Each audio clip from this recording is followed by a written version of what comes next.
Hey guys, welcome back to the channel. I wanted to do this. This is a video I've wanted to do for a bit now. And it's talking about the the problems that these guys are going to have for the next couple of years.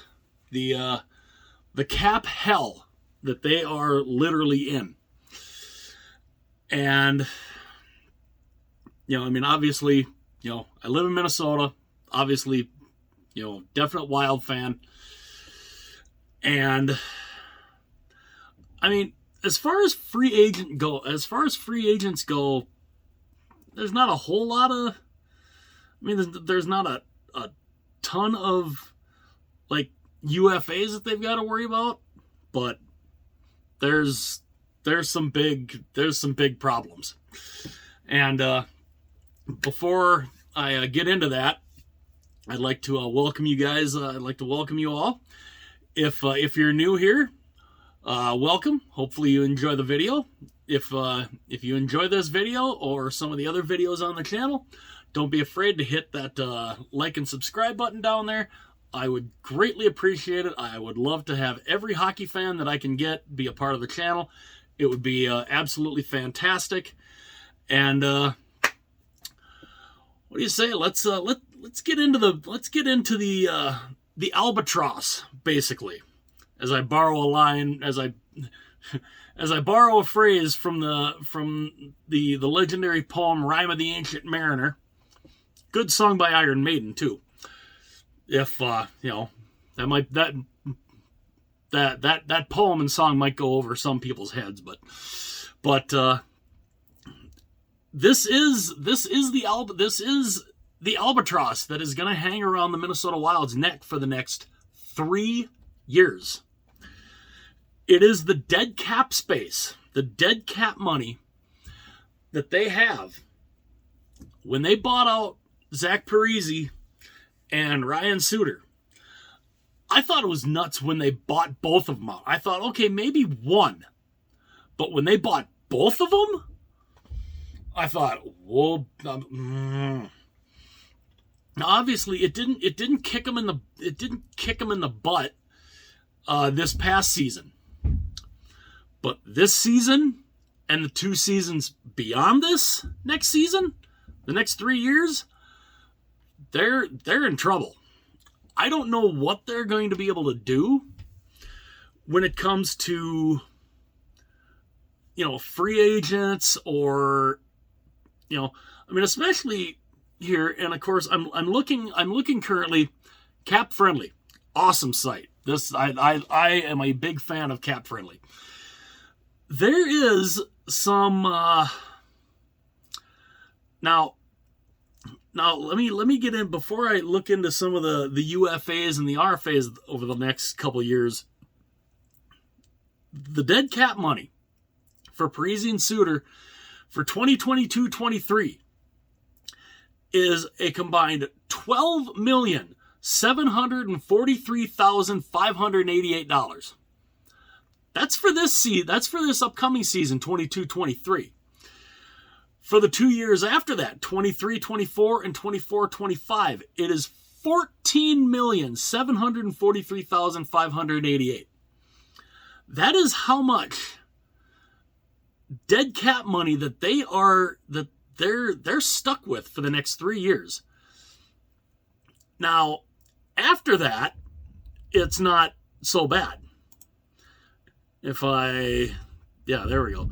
See, after 24-25, it's not so bad. Then it's only $1,666,666 for the 3 years after that, or for at least 3 years after that.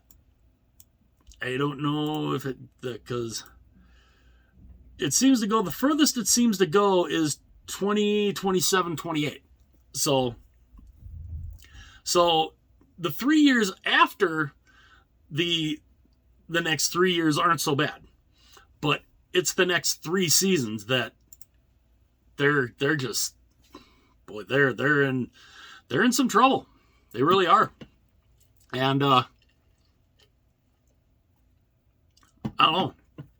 When it comes to free agency, looking at their free agents here, they have four guys that are UFAs. They have let's see. They have Nick Bukestad. He's a UFA. Nick Delorier. He's a UFA. Jordy Ben is a UFA. I mean, and those are three guys that, I mean, if they wanted to sign them, they probably could. I don't think it would cost them a ton of money. I mean, maybe $1 million a piece. Maybe even less. Maybe for Jordy Ben or Delorier, maybe $750,000, maybe. But one of the big ones here is, and they brought him in at the trade deadline, and it could very well be a pure rental, but it's Marc-Andre Fleury. He is unrestricted. He is an unrestricted free agent this year. So, and there's been rumors that Colorado, if Colorado cannot find a way to re-sign Darcy Kemper, that they might go after Fleury. We'll have to see what Fleury wants to do. Now, Fleury is 37 years old. So, I mean, he's getting up there. He's getting up there in age, but he's still really good. So, I don't know, I got to think with the Wild's cap space, which right now the projected cap space right now, according to Cap Friendly, they have $6,588,912 in cap space. So just a little over $6.5 million in cap space. Now, like I said, you could maybe sign Bukestad and Delorier for maybe under $1 million apiece. You could probably sign Jordy Ben for just under $1 million apiece. It's Fleury that's gonna be the big money guy. And they have Jacob Middleton, who is a restricted free agent. But this is something interesting too. You've got Fleury, who's a free agent at the end of the year, at right now, or when free agency starts. He's an unrestricted free agent. He'll be on the market. Cam Talbot, our starting goalie, he is going to make this next year. He's going to make $3,666,667. So he's making, little over 3.6 million. He is an unrestricted free agent in 23-24. What do you do there? Fleury's 37. Talbot's 34. What do the Wild do? I don't know. That is going to be it's going to be very, very interesting. And, yeah, I don't know.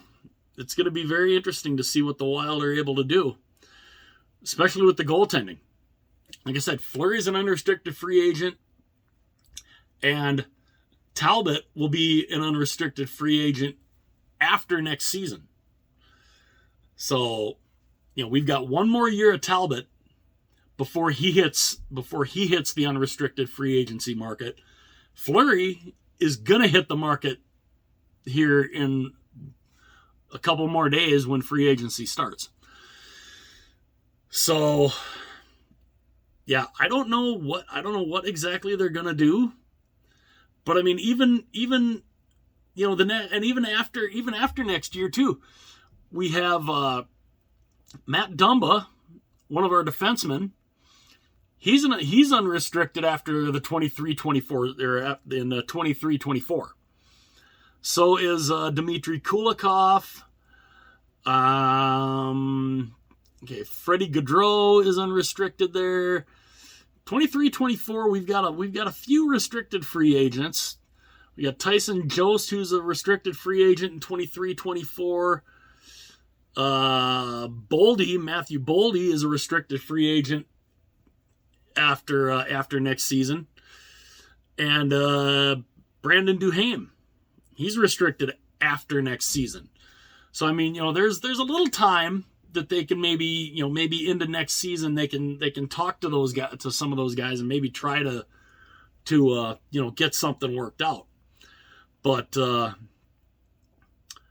yeah, I mean, as far as free agents go for next year, there's some big ones. I mean, again, you got Dumba. Dumba would probably be the biggest one. Well, Dumba and Talbot would be the biggest ones. But yeah, it's not a pretty picture. It does not paint a very pretty picture with what the Minnesota Wild are going to be going through here the next 3 years. And especially considering they just signed Kaprizov just before the start of this past season. They signed him to a 5-year deal. So they're going to be in this cap hell for the next 3 years. That means when they get out of this cap hell, Kaprizov's going to have 1 year left on his contract. Oof, Maron. Yeah, it's not pretty. But I also have said for the last number of years that I would love to see the Minnesota Wild do what the Colorado Avalanche did.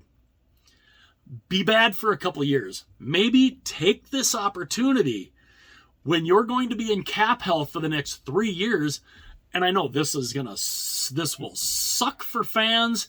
It'll suck for me being a fan. It'll suck for everybody who's a fan, especially around here, who's a fan of the Wild. I think that be bad. Try to don't try to just be a fringe playoff team. I mean, be Arizona Coyotes, Montreal Canadiens type bad from this past season. Be that. Be that. Be that for a couple of years. Because then what that could do, especially with the way the draft lottery is, depending on how bad your team is, you'll have a legitimate chance at getting that number 1 pick, or at least getting into the top 3. Now, there's some I'm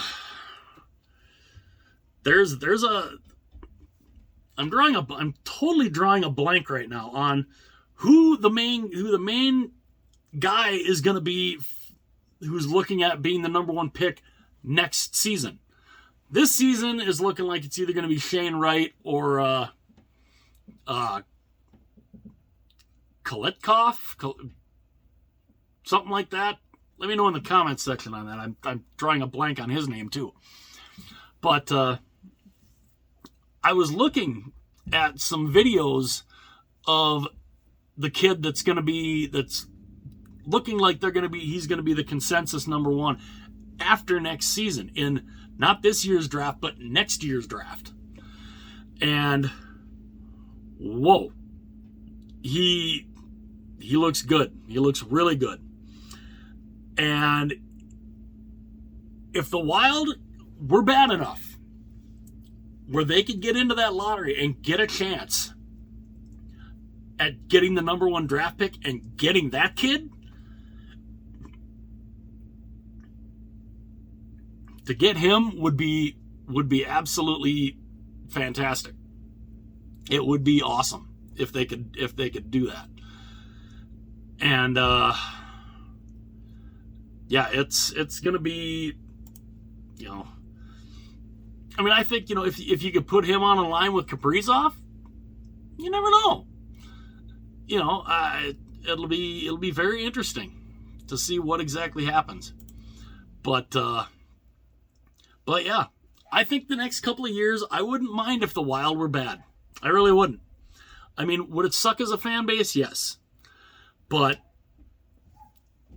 to build a team, to be able to get a generational type talent, a la what Colorado did with Nathan MacKinnon, and then, of course, Cale Makar. I mean, the whole core of that team in Colorado was because they were bad for about 5 years. And only one time did they actually win the draft lottery and get the number 1 pick, and that was when they drafted MacKinnon. You know, I mean, they got the number 2 pick. They got the number 2 pick twice. They got the number 2 pick once. They got the number 4 pick twice, and then of course they drafted Rantanen at number 10. So I mean, I wouldn't mind if the Wild were bad. Yeah, it was Landeskog that the Avalanche got at number 2, who's now their captain. So I mean, the core of the Colorado Avalanche they got because they were bad from basically 2011 through 2017. So 6 years. 6 years they weren't real good. But I mean, they drafted the main core of their group they drafted because they were bad. I wouldn't mind seeing the Wild. Like I said, as a fan, it would suck to see the Wild be like that, but that's really to be a legitimate cup contender, you need to get some of these good young stars. And the Wild have not had a chance at getting any of them because they've always been either a first round playoff team or close to getting in the playoffs. You're not going to get a high draft pick doing that. You're going to end up in the teens or the 20s almost every time. You're not going to get a good young draft pick like that. No, I mean, you're not going to hit a Kirill Kaprizov type talent, every time, 5th round draft pick. You're not going to hit that every time. I think they should probably take the next 3 years and think about maybe not being a real good team. I don't know how good they're going to be, but they are, like I said, they're in trouble the next 3 years. It's going to be very interesting to see what they do. Whether or not they're going to be able to get the free agents that they have, if they're going to be able to get them signed to relatively cheap contracts. I mean, they had to trade Kevin Fiala. They had to trade Fiala, which was a big. I think that's part of the cap space that they opened up was trading Fiala to Los Angeles, and then Los Angeles signed him to pretty good money. And we knew we weren't going to be able to keep Fiala because of that dead cap space from the buyouts of Parise and Suter. We had to give up Kevin Fiala. So I don't know. It'll be interesting to see exactly what they do. And what do you guys think they'll do? I don't see him being able to go out and sign any big unrestricted free agent or anything. But it'll be interesting to see what they do. How are the Wild going to navigate this for the next 3 years? The $12,743,558 for next year and the $14,743,588 the 2 years after. What do you guys think they're going to how do you guys think they're going to navigate it? You think they can maybe navigate around it? Maybe still have a chance to be a decent team? Or do you think they should just try to be bad for the next couple years and maybe try to get a higher draft pick? I'd love to hear you guys' thoughts on that. Let me know in the comment section what you guys think. Should the Wild try to be bad, or should they keep trying to be a fringe playoff team? I'd love to hear you guys' thoughts on that. And again, if you're new to the channel and you just swung on through, hopefully you enjoyed the video. And like Let me know your guys' thoughts. I will, crazy. Talk to you guys again soon.